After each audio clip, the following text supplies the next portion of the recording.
ખુદાની અંદર રાખવાનું છે, પછી મનથી કોઈ કાચી કલ્પના નથી કરવાની નહીં.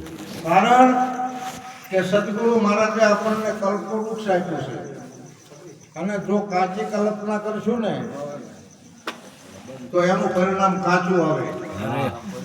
પણ કલ્પના સારી કરવાની છે.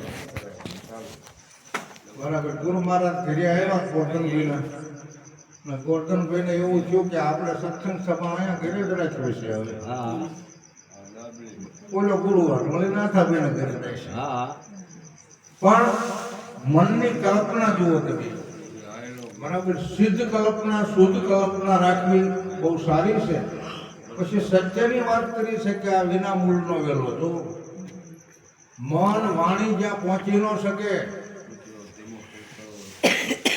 વિના મૂળનો આશે વેલો મન વાણી પર લાગ્યો, અનુભવ્યાના અંતરમાય નિરંતર લાગ્યો. આ તો અનુભવ હોય. સદગુરુ મહારાજ મળ્યા પછી આપણું ત્રીજું લોચન ખોલાણું હોય ત્યારે આપણે આ વેલાને જોઈ શકીએ અને આ વેલાને સમજી શકીએ. પછી આની અંદર જે આવેલો છે એ વિના પાંખનો પંખી છે. ઉડી જાય છે એ હકીકત છે. પાંખું નથી, કાયા નથી, ચાંક નથી, ઇન્દ્રિયો નથી છતાં ભોગી છે, પેડ નથી છતાં એને પ્રાણી કહેવામાં આવે, અને જોગ નથી તોય સંજોગી છે. હા છે. વાત સાચી છે કે આસન સહિત આસમાન હંસો હાલ્યો ગયો, યોગ યોગથી પર હતો ત્યાંનો ત્યાં રહ્યો. સંજોગ થયો છે આત્માનો અને શરીરનો. પાછો આવો સંજોગ નહીં થાય. હો અત્યારે સંજોગ થયો છે ને એટલે પછી આપણે કંઈક રામ નામ હૃદયમાં રાખવાનું છે. ને અત્યારે આ મધ્યમાં આપણે બોલવી છે ને, આ સિવાય શું બીજું સાચું હોય? વર્તમાન કાલને જ સમજો. બરાબર. ભૂતકાળમાં આપણે બોલતા હતા કોઈને ખબર છે? ભવિષ્યમાં આપણે કેવું બોલશું ખબર છે? નહીં. પણ અત્યારે હાલમાં જ તમે વર્તમાન કાળની અંદર બોલો અને જાણો અને જુઓ અને સત્સંગ કરો. બરાબર.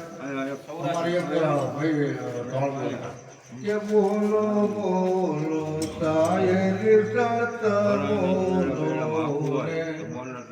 કે તમારા અંતરના પડદાયું ખોલો, સાયરી સત બોલો ને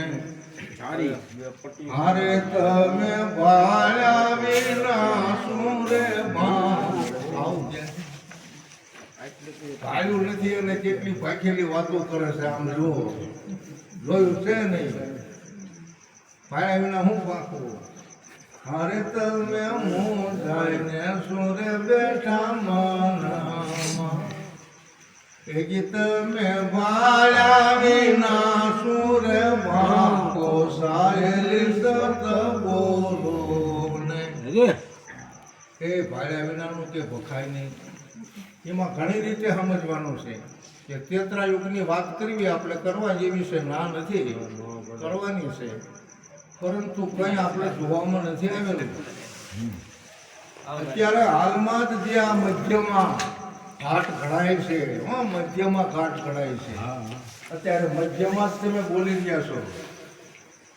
અને જ્યાંથી શરીર ઉત્પન્ન થયું છે આદિથી, એમાં તો અંત થવાનો છે. પણ જ્યાં સુધી આ કટકો થોડોક જુદો પડ્યો છે ને, એટલે આમાં બોલતો પુરુષ પધાર્યો છે એને સમજો. વાણીમાં આવે તો વણસી જ આવે, એ સાચી વાત છે. કારણ કે આ તો વાણી મન બુદ્ધિથી પર છે અને એના નામે નથી, રૂપે નથી, ગુણે નથી, ન્યારું પણ છે. એ ઉત્પત્તિ નથી ને એનું પ્રલય પણ નથી. એ ઉત્પન્ન નથી થયો, પ્રલય નથી. નિરાજ મહારાજ કહે છે કે સદગુરુ મહારાજ આપણને આ ભવસાગર તારી શકે માટે સદાય એવો જે દેવ છે એનું ભજન કરો. સદાદિતને સેવો મારા. આવું ભજનમાં સરસ મજાનું સંભળાયું. હજુ ઘણાને આપણે સાંભળવા છે, પણ બહેનોમાં કોકને કહેવી કે હવે તમે એકાદો ઢોળ સંભળાવો અમને, પછી બીજાને આપણે કહેશું.